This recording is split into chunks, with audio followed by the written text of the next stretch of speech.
See, when it comes to booking award travel, the best redemption is going to be the one that works best for you. Hey, what's up everybody? I'm Waller's Wallet, and in this video we're going to talk about why you don't have to use your points for business class flights, and using your points for coach flights is perfectly okay. But first, if you're new to this channel is all about credit cards, credit card rewards, and showing you how you can use your points and miles to travel for less. So if something that interests you, consider subscribing and turn the bell notification on as well. Also, consider giving the video a thumbs up. It really does help the channel out. Now, when I started this channel, it was never about aspirational awards or premium cabin travel. And sure, I can help you plan those, and I do talk about them. But in my experience of helping people and even asking questions to you, that isn't how most people use their points or even want to use their points. And I've really tried to gear my channel towards people or families that are looking to use and maximize their points to get away on their limited vacation time every year. And most people aren't doing around the world trips, and really what I feel most people want is to get to their destination as cheaply as possible,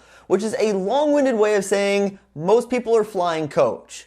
And I've asked in the community tab before, which class do you typically fly in? And many of you say coach to begin with. So if you're someone who flies coach, does that mean you shouldn't be using your points for flights just because you aren't getting maximum value? Or if you are redeeming them for coach flights, does that mean you're redeeming your points wrong or even wasting your points?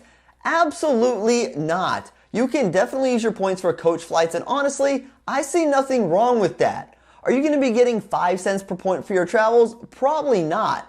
But are you going to reduce your costs for you and your family to see a destination that you want to? Absolutely. And for some of you out there, that's all you really want. And for others like myself, we want to travel more frequently, so I want to extend my points as much as I can. So when it comes to redeeming your points for coach flights, I think you just have to readjust your expectations. Now let's talk about using your points to fly in coach. First off, you need to disregard the hate. Because when you're using your points for coach, you're inevitably going to find someone saying that you're wasting your points using them to fly in the back of the plane, and you should be using them only for business class flights or better, since they're going to yield a better cent per point value.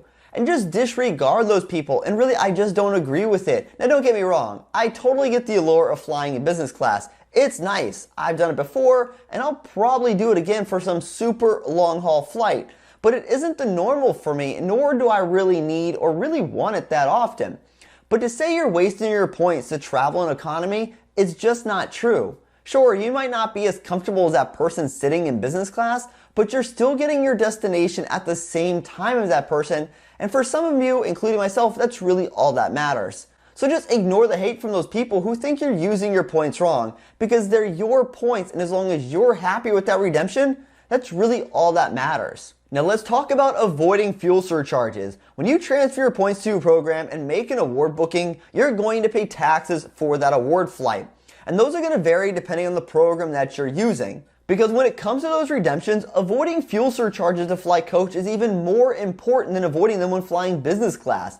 But when you're in coach, you might be talking a ticket that's only a couple $100. So if you're paying a lot in fuel surcharges, this is really going to reduce the value that you're receiving and might not make it as much as a favorable redemption for you. Because the goal here is to reduce your fuel charges as low as possible so you can get the most value from your points. So it's important to learn which programs pass on fuel surcharges and which one don't, because this is going to play a big part of the programs you're going to use when you redeem your points for flying in coach. Now let's talk about flexible currency, and I am a big fan of flexible currency over specific program points. This is because when you have flexible currency, it just gives you so many more options to help you reduce your overall travel costs.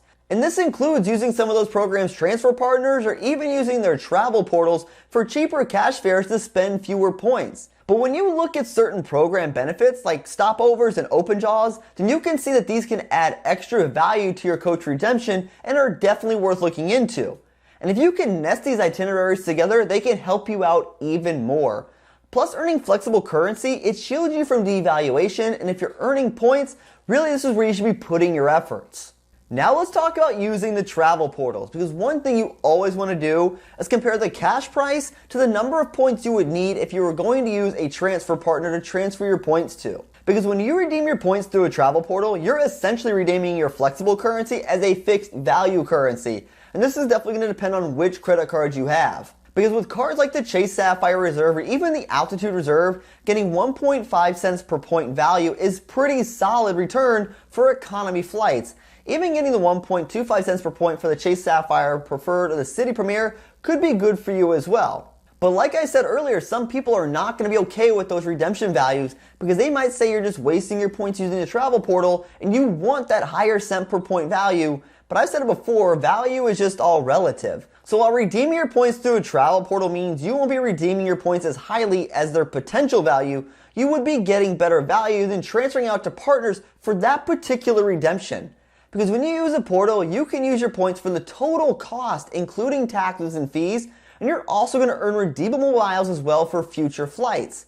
And as fares drop across the world and as programs start moving more dynamic in their pricing, the travel portal becomes a better and better option for the coach flyer. See, when it comes to booking award travel, the best redemption is going to be the one that works best for you. And if your goal is to travel for as little as possible or you want to travel more often, flying coach might be the way you need or want to travel. And using your points to fly coach is okay to do.